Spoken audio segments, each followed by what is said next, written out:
How are you today? I'm good. How you doing? I am good. I am good. I am good. Hello, good Good. folks. How y'all doing? Today we have Dr. Ann James, the wealth builder. She is the creator of Financial Freedom Battle Buddies and the newly created podcast, Freedom Battle Buddies of Color. Dr. Ann is a veteran who served enlisted and commissioned. She has been recognized on different platforms, including the Department of Veteran Affairs, Wells Fargo. Dr. Ann is a mother, a friend to many, and a mission-driven entrepreneur. Welcome, welcome, welcome. I'm glad you're here, Ann. Thank you, Lee. I really appreciate it. I'm so happy to be here today, and thank you for inviting me to share today with you and your guests. Wow, wow, wow.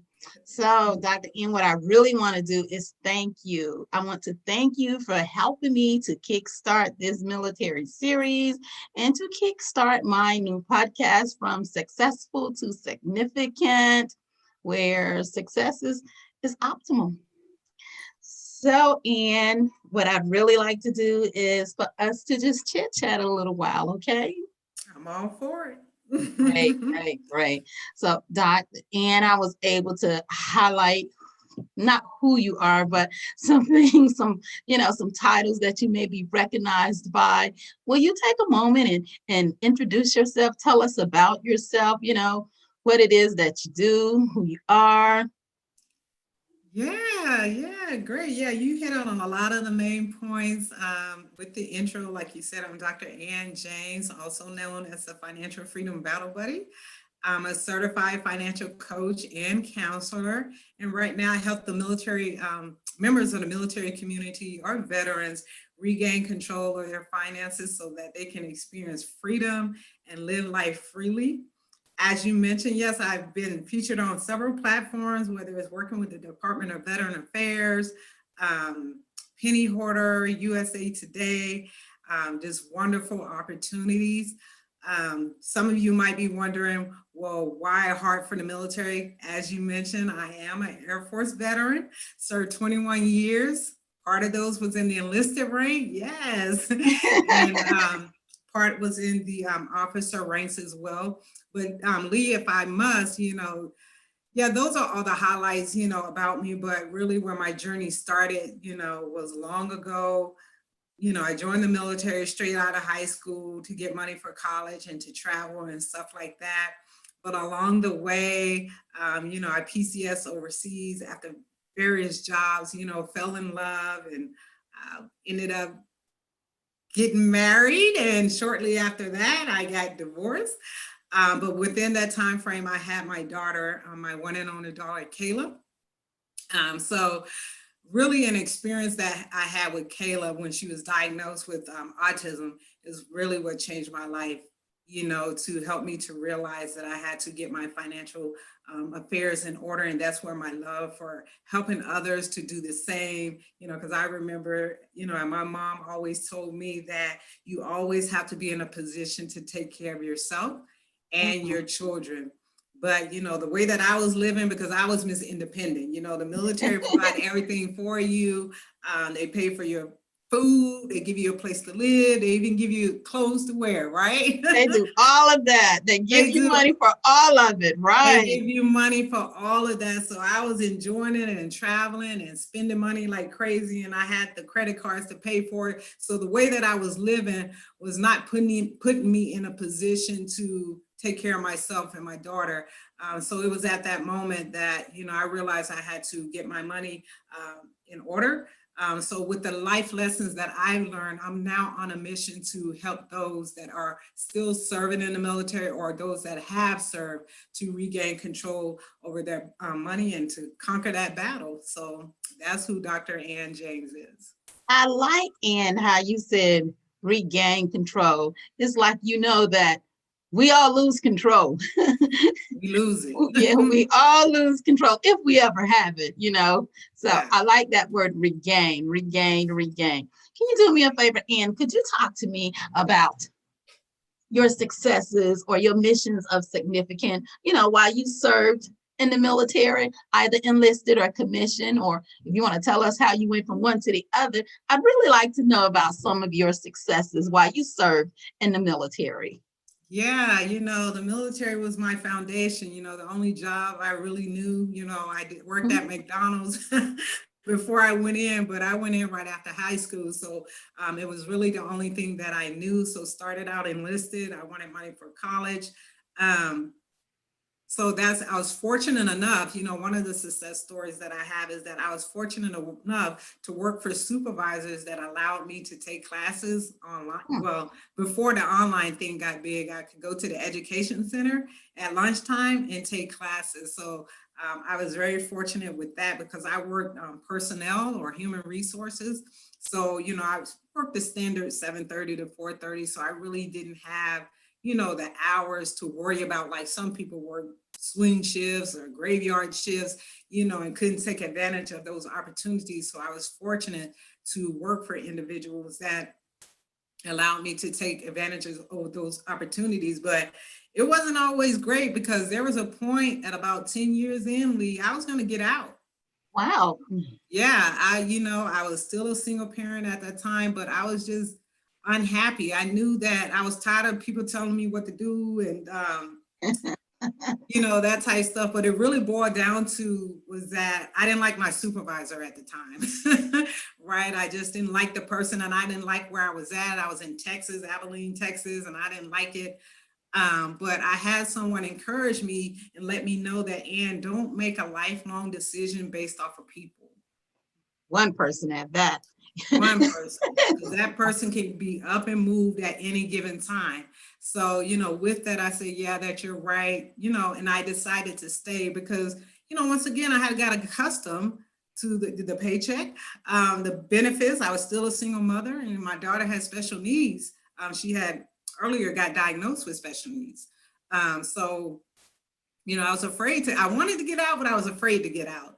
So I ended up staying. Exactly. I ended up staying. And it was at that moment, Lee, that I decided, okay, if I'm going to stay, I'm going to make the most of it.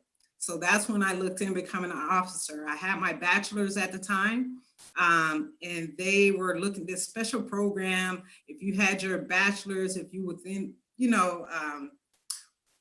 if you wanted to, I shouldn't say wanted to, if you can apply to get out. So I actually separated for a year. Wow. Got my master's and went under what's called Reserve Officer Training Corps, ROTC. So I was able to come back in with my master as a second lieutenant. And that trajectory, changed my life. That was one of the biggest success moments, besides my daughter, is when I earned my commission and became an officer. How cool is that? How cool is that? Yeah. Yeah. Yeah, that was significant there. That was something a little different. That was something a little different. Yeah. So you have served in the military. You served in the military as enlisted as well as commissioned, and now you are a civilian. Can you talk to me about successes or missions of significance, that you've had the pleasure of implementing, being a part of as a civilian? Yeah, wow. That transition from military to civilian life is something else if you're not prepared for it, right? So you hear a lot about it on the TV about the challenges, and I'm not here to downplay the challenges because there are challenges, but I know firsthand that there's also successes, and I consider myself one of those. And the reason because of the success of my transition was because I was prepared. I was ready, right? I knew when I switched over, this military thing is going to come to an end. It's not the end all to be all. So along that way, I started preparing for my inevitable transition, whether it was saving money, making sure I got a lot of certifications. I was working in a job that was transferable. I was a finance officer. Okay. So I knew that was transferable, right, to the outside, and just making sure that I prepared myself. So when that day came, that it was, it came with ease, and it did. I was ready to go. I was ready. I was ready. I was ready to transition. So once I transitioned after 21 years of military service, I did nothing for a year. Great. And That that's is great. freedom. Yeah, I planned it that way. I didn't want to do nothing. I did what I wanted to do. And what did you call that? What was that considered? Freedom to me. That's what freedom was to me, you know. Oh my gosh, being able to dress how I wanted to, wear my hair, my nails, whatever. Nobody telling me what to do. And the biggest part of that freedom, Lee, was once again revolved around my daughter. So now I have that stability. I didn't have to drop her off at daycare at dark 30. I didn't have to deploy again. You worry about deploying like I did when I had to go to Iraq and leave my daughter with my Wow. mother for a year. You know what I mean? Yeah, wow, I that didn't was have to difficult. worry about that. That you didn't have to worry about that. Yeah. So once I got, I guess, tired of chilling out for a year, I still had the Montgomery GI Bill. So I decided to go back to school because I wasn't, once again, I'm not going to let what I earned go to waste. So I earned that GI Bill, so I was going to use it. So I decided to go back, and that's when I earned my Doctor of Education in Organizational Leadership. So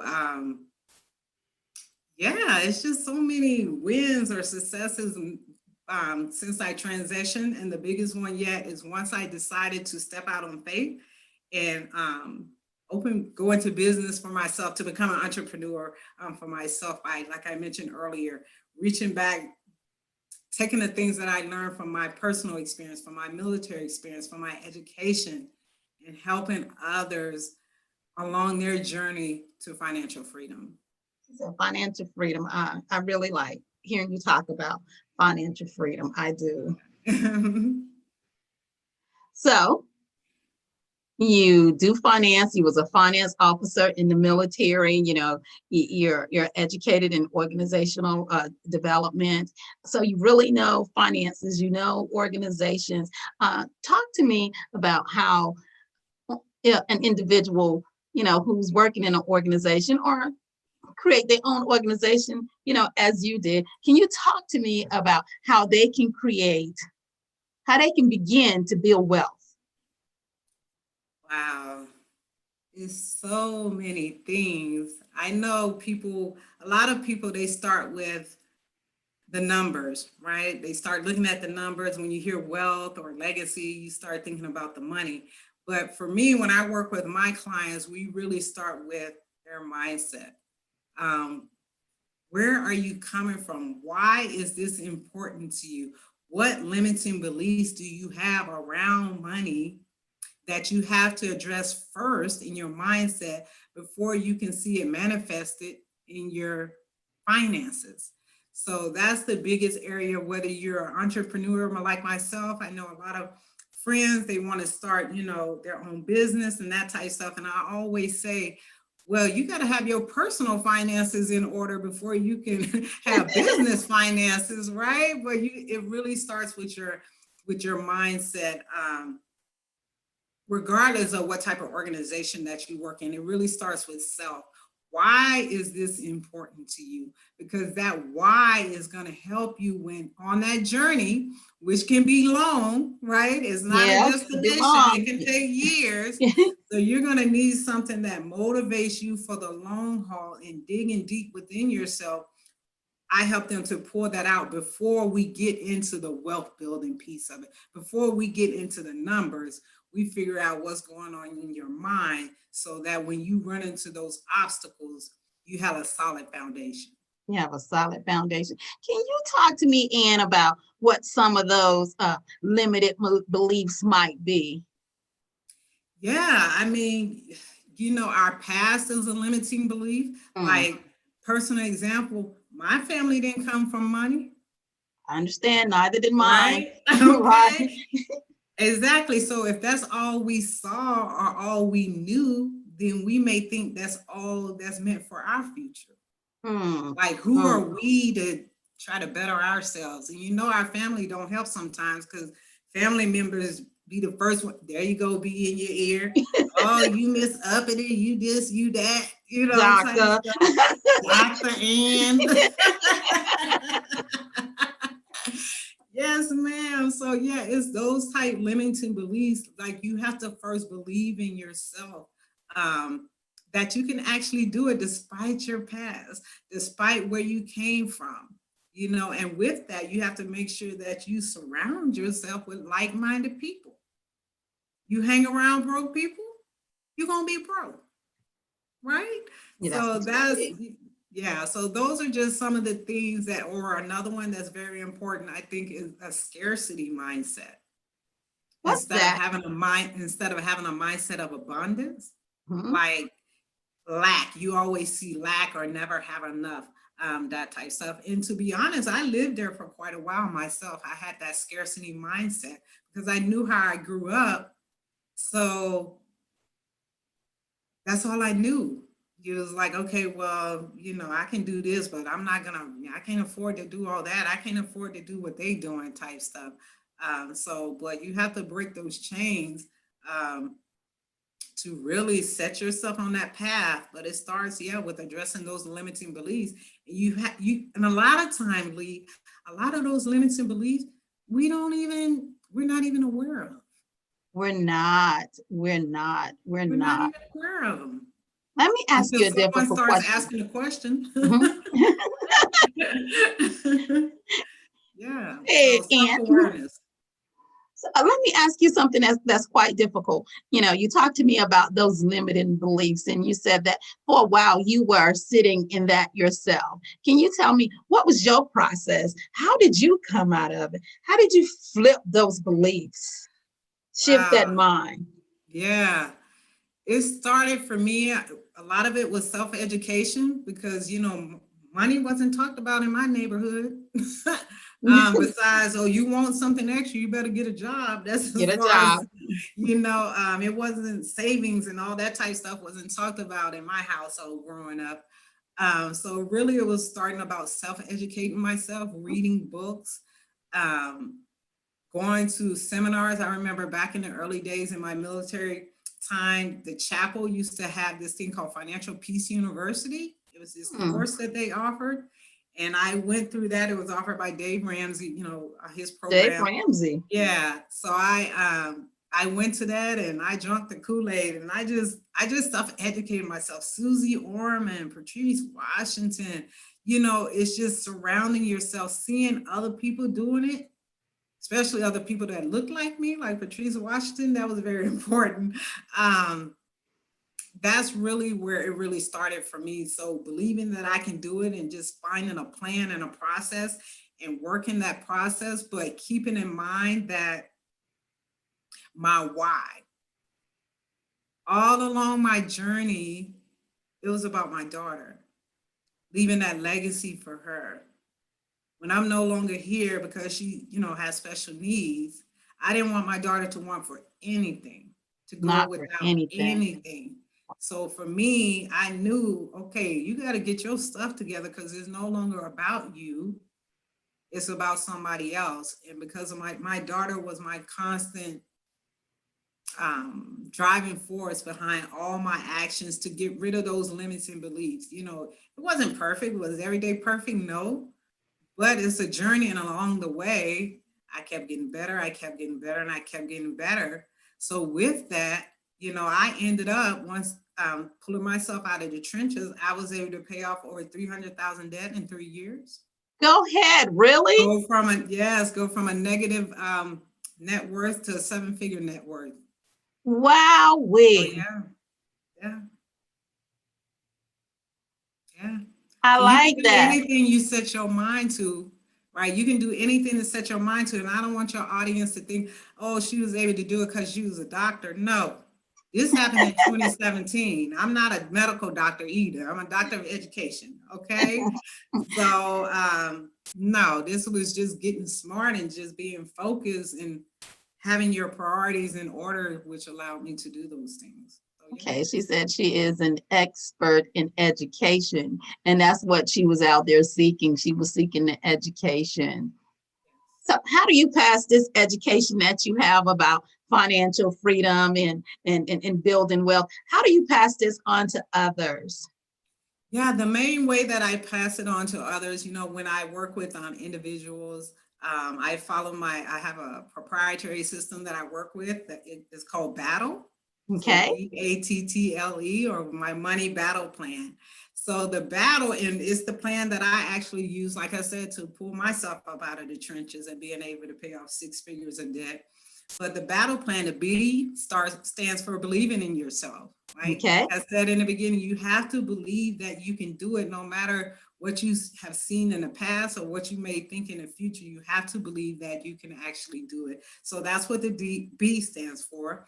The A stands for assess your priorities, right? What's important to you, right? Is driving the latest car or having the fanciest clothes important to you? Or leaving a legacy instead of debt for your loved ones important? What's your priority? So you have to assess your priorities when you're along this journey. The first T, I should say, in battle is to tackle debt. If you have any type of, debt, you just got to tackle it, and there's so many ways that you can do it. There's so many methods, and the method that I choose depends on the individual. I don't use the same method to tackle debt because everybody's situation is debt. Everybody is different. Everybody's debt is different. So it just really depends. So tackle debt. The next T is track your numbers. Okay. You have to know where you're starting from to determine where you're going. So a lot of people don't even know where they're starting from. So that's what, that's a good point that we begin with tracking your numbers. The L in battle stands for level up your giving and savings. So a big part for me is saving is important, yes, but also you have to learn how to give. And that, once again, that's one of those lessons I had to learn because I was a tightwad with money. You're like, don't ask me for nothing, I'm single, I ain't got it. I was a tightwad. But once I started my faith walk, with Christ, I realized that I'm just a steward or a manager. This is all. It's not yours. It's not mine. It's not mine. I am a steward. It ain't mine. So, and he only asked me for 10%. I get to keep the 90. How much did he ask you for, Ann? He only asked me for 10%, girl. Keep the 90. So generosity is a big part of it. Like we've all heard it's better to give than to receive, but it truly is. It has to be a part of your journey. So that's why I work with my clients there to level up their giving and their savings. And the last, the E in battle means to evaluate and celebrate, right? So as you're going along these journeys, I think it's all about progression, not perfection. Sit back and evaluate what's working for you and what's not. Right? Don't continue to do the same thing. So you want to evaluate, but the most important piece for me, Lee, I think that people often forget when they're on this journey is to celebrate. To celebrate. Those small wins. It can be small wins, it can be big wins. And that's a lot of people think, oh, I got to give up this or I got to give up that. I don't ask you to give up anything. Right? It's what's your priorities, but you have to celebrate along the way. Me, perfect example, I love to, when I was working on my doctorate, getting massages, you needed that.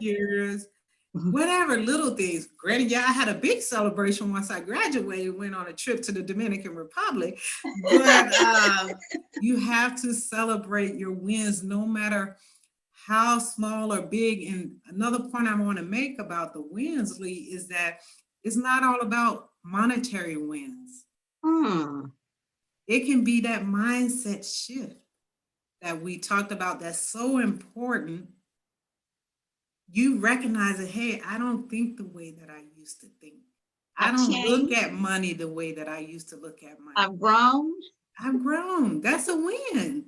That's a huge win. Yeah. So that's what I work with my clients with, what I call the money battle plan. Those are the steps of the battle to help them on their journey to financial freedom. And what type of clients do you usually work with?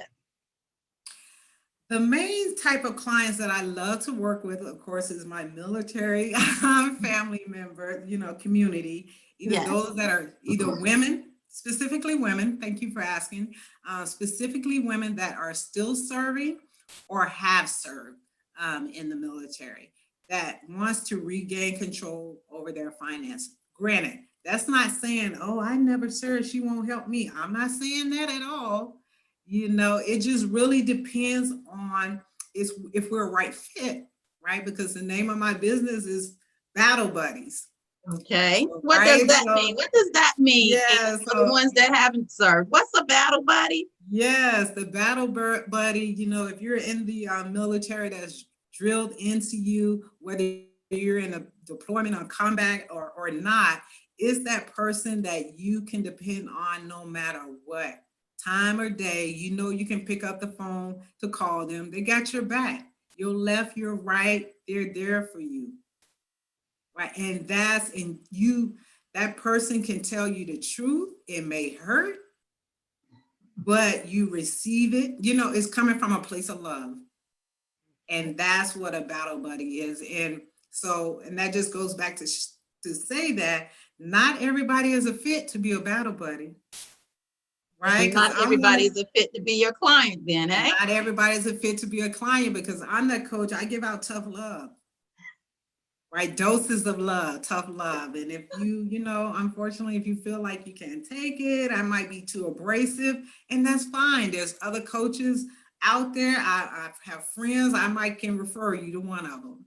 But it's those that are seeking, they're ready to do the hard work, whatever it is, whether it's their mindset, their numbers, they're eager to leave a legacy for not just themselves, but their family member, but to really experience the freedom. That's big, Lee. I think a lot of people, when they think financial freedom, is really the freedom they're after, not necessarily the finances. Freedom. It's the freedom that the money brings, the lifestyle experiences that they can have, whether it's, the stuff they want to buy, but it's the freedom to do or go wherever they want to go. And that's what I help my clients to achieve so that they can experience that freedom, whatever it means for them, because everybody's definition is different. Everybody's definition is different. I'm glad you said, everybody's definition is different, when it comes to different things. I'd like for you to talk to me. And I've heard you say it maybe 4 times. I think I checked 4 times. I heard you say it maybe 4 times. You've talked about legacy. Talk to me about legacy. What does that mean to you? How does that, resonate with you? What's your perspective there? Yes, legacy is, what is going to remain after you're no longer here on this earth? Whether it's money, whether it's your namesake in your community, being recognized about how you give back to your community, just how people remember you once you are no longer here on this earth. That's what legacy means to me. It's like changing my family tree, right? Like I know I've said it over and over. My daughter is my driving factor, which is true. But I also have nieces and nephews that I want to show them something different. And when Auntie is no longer here, they'll be in, well, my aunt showed me that, not my mother, not my father, my aunt showed me that. I'm the person who I am today because of what my aunt instilled in me when I was 9 and 10 years old. So, yeah, that's what legacy means to me, whether it's in your community or your family members, what you leave when you're no longer here on this earth. Wow. That's great. I like that you've been able to talk to me about legacy. Can you talk to me a little about mission-driven work that, we all do that is based on our mission? Yes. Isn't that what it's all about at the end of the day? Doing work. When I hear the term mission-driven, is doing work that you love. You're working at something because you want to, not because you have to. And that was so big for me when I transitioned out of the military. Mm. I was like, I do not want to work at a job or get a job just because I have to pay the bills. That's why being prepared was so important for me. Perfect example. Shortly thereafter, I got out of the military. I told you I didn't do anything for a year. So then, before I went to school, I decided I got hired at a job at the Department of Veteran Affairs. Okay. So I thought, oh, this is perfect. I get to work with veterans, that type stuff. Turned out, yeah, that job wasn't the same as the job description. I hated it. I lasted 2 months. 2 whole months? 2 whole months. And I was like, people was like, and you're in with the VA, you got your foot in the door, the money is good. I'm like, I don't care. I I don't hate care. it here. I don't care. I don't care. I gave them a little 2 weeks notice and I was out of there. So, and it had to really feel good to have yourself so together that you were able to say, I don't like this. I don't have to do this. Exactly. And that's what I did. I was like, but that's, to go back to your question, I knew that work wasn't fulfilling to me. It was just a job. And I didn't need just a job. I wanted to do what I love to do on my terms, how I wanted to do it. And that's what led me to become an entrepreneur. It's quite complete opposite of the military, right? Like people telling you what to do. Entrepreneur, you're your own boss. So I wanted to do the work that I love to do in order to help people, to be of service. It's just another way of being of service to help people. That's mission-driven work for me, is using your gifts. Mm-hmm. Right? That's been placed in each one of us. Everybody has gifts, but using my gifts to help others. Why also, it's helping me, let's keep it real. Yeah, it's helping me too. I'm not going to say it's not, but to really use my gifts to help others in their life journey, whatever that might be. Whatever that might be. Mission-driven work for me. So, you've talked to me about legacy, mission-driven work, and I have one more word that's so important to me. Can you talk to me about living a full, prosperous life? What does that look like, to live a life of prosperity? To live a life of prosperity is kind of twofold.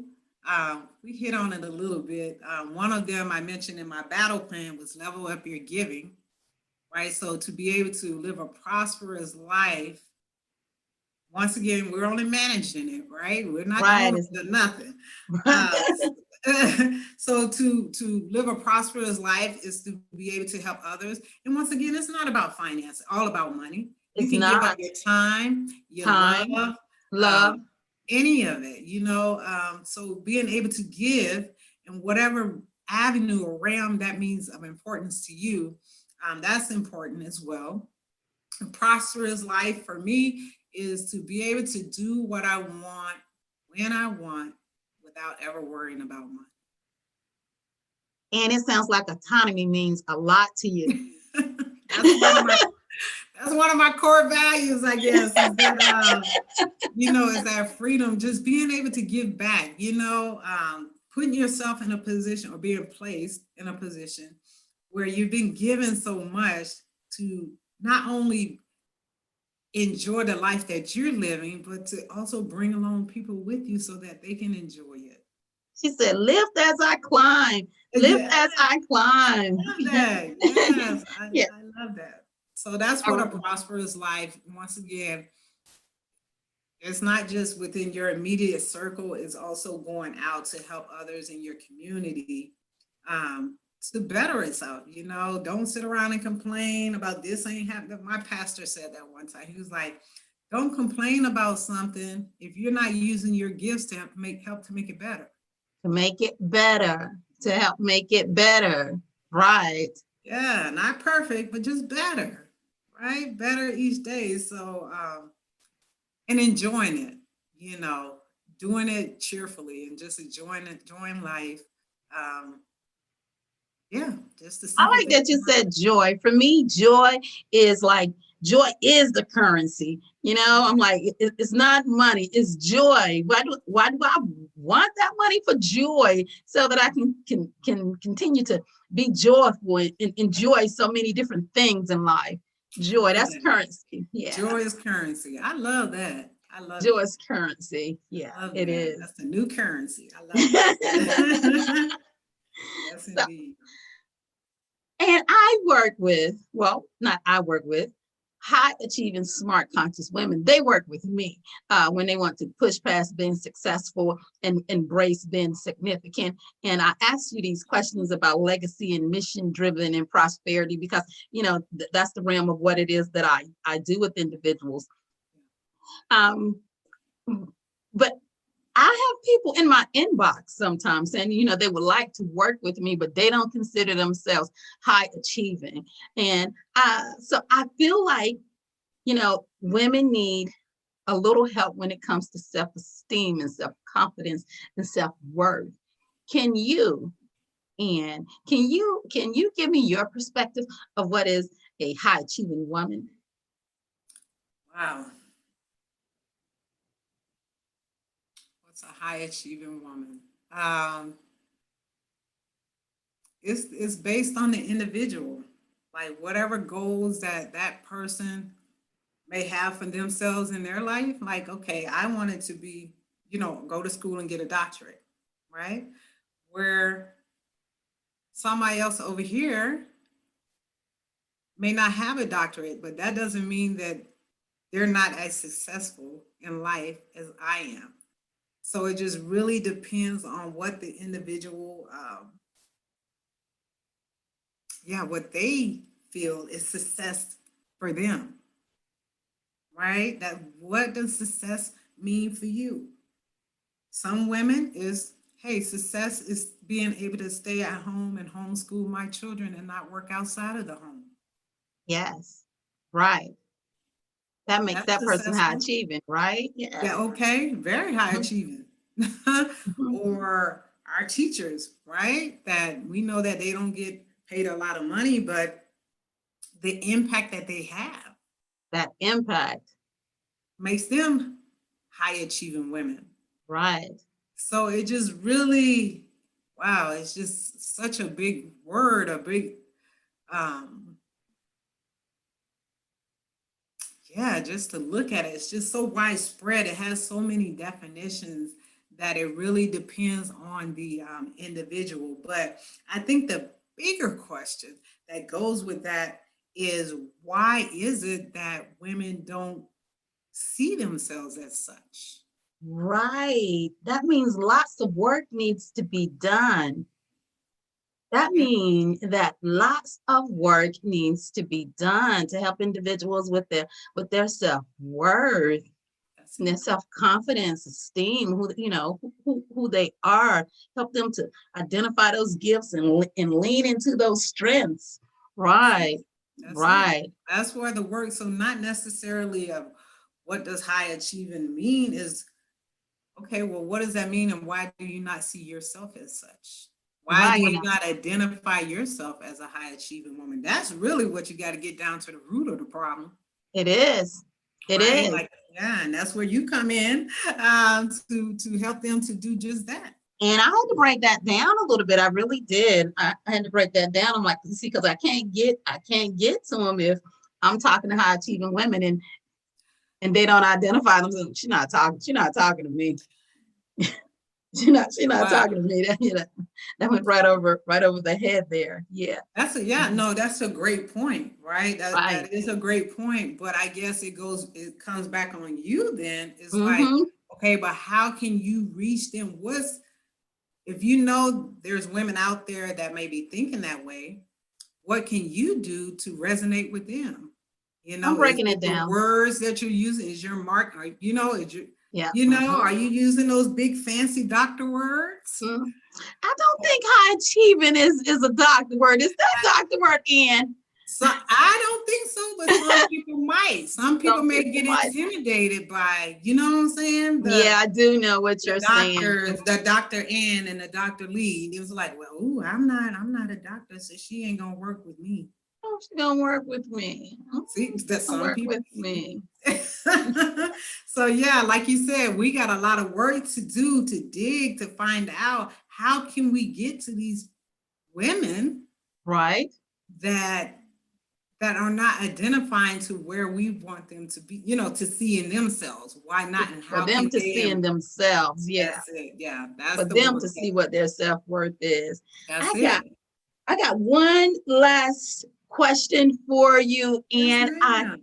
I would like to know if you could talk to those high achieving, smart, conscious women that that are service members, and tell them something inspirational that will help them understand who they are, and what their path could look like as they transition out. Right. Yes. What I would say to the many highly successful women that are currently serving in the military, or those that are already that are out, that are veterans, I would say own it. Mm. Own it. Own it. I like that. Don't let anyone downplay what you have achieved to make you think, oh, it's not that big a deal. It is that big a deal. If you've earned it, own it. If you've earned it, own it. Because you don't know who's looking at you, who you can impact, right? So if you don't own it, and you see this soldier that's behind you looking at you, then they may then feel like, well, wow, if she can't do it, I sure can't do it. Or she second guess herself, Lord knows I ain't gonna be able to do nothing, type stuff. So I would definitely say, if you are in a position of leadership as a woman, just own that position, own your credentials, own what you've earned. It goes back to, there's something, what was it in the news a couple of days ago about Dr. Jill Biden, and something about using the title doctor. Right. And yeah, and even a friend of mine, for whatever reason, we feel like, well, why shouldn't I've earned it, but I don't like people. Oh, just call me Ann. Oh, just call me Lee. Yeah, you can call me that if I allow it, but if you don't know me, please say Dr. Ann. Address, yes. Address it. Own it. Own it. Earned it. Own it. Yeah, and to me, that's not being, hopefully people don't think that's cockiness. No, that's not cockiness. That's confidence. That's being aware. That's knowing your self-worth. That's knowing what you bring to the table. That's not afraid. You're not showing any fear. You've earned it. You got to own it. So Earn that's it. what I would say. Own it. I like that. We're going to end with earn it. If you've earned it, own it. Dr. Ann, I want to thank you for helping me to kickstart this military series. I appreciate you, and I really look forward. Wait a minute, Dr. Ann, how can they find you? How can these people find you out here? Yeah, thank you so much. Yeah, you can go to my website, www.drannjames.com. I'm on there, Dr. Ann James on LinkedIn. I'm on there often, but the main platform that I am on is on Facebook. So I'm out there. But I'm out there. Google me. Google me. Google. Okay, Dr. Ann, again, thank you so much. I really appreciate you, being here with me to help me kickstart this military series. Oh, thank you so much. I'm so proud of you. Thank you for inviting me. I'm excited that you have a segment just for us military women. So thank you. Have a nice one. Talk to you soon. All right.